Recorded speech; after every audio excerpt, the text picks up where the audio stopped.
Pria ini memiliki kekuatan mata tembus pandang. Kok bisa?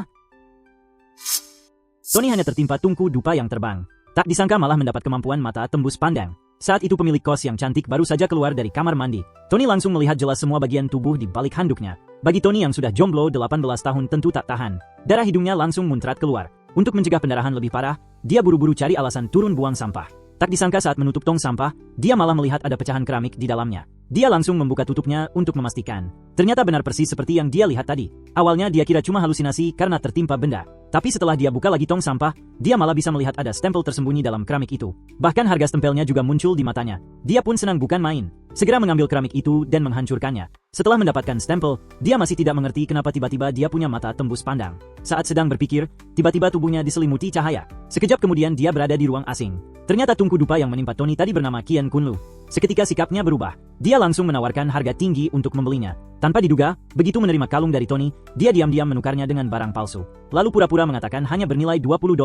Tapi hal itu tak bisa menipu Tony yang punya mata tembus pandang. Sekilas saja dia sudah tahu mana asli mana palsu. Dia langsung bilang itu bukan miliknya. Tapi bosnya tetap tidak mengaku, menganggap Tony bukan siapa-siapa. Padahal Tony sudah lama tahu bos itu diam-diam menjalankan bisnis barang palsu.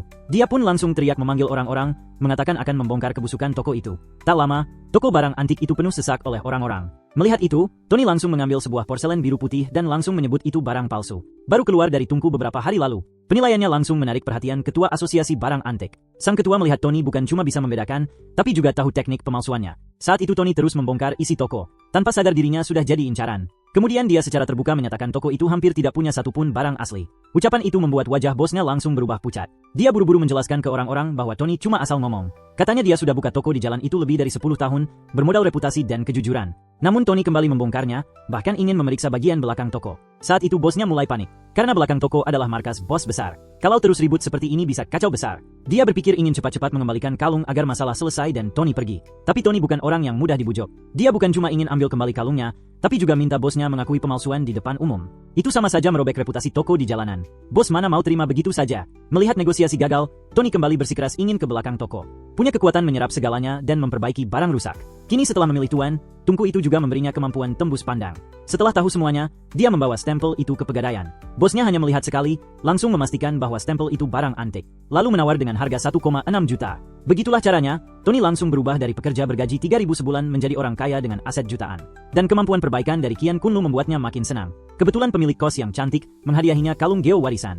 Meski ada cacat sedikit, namun nilainya 10.000.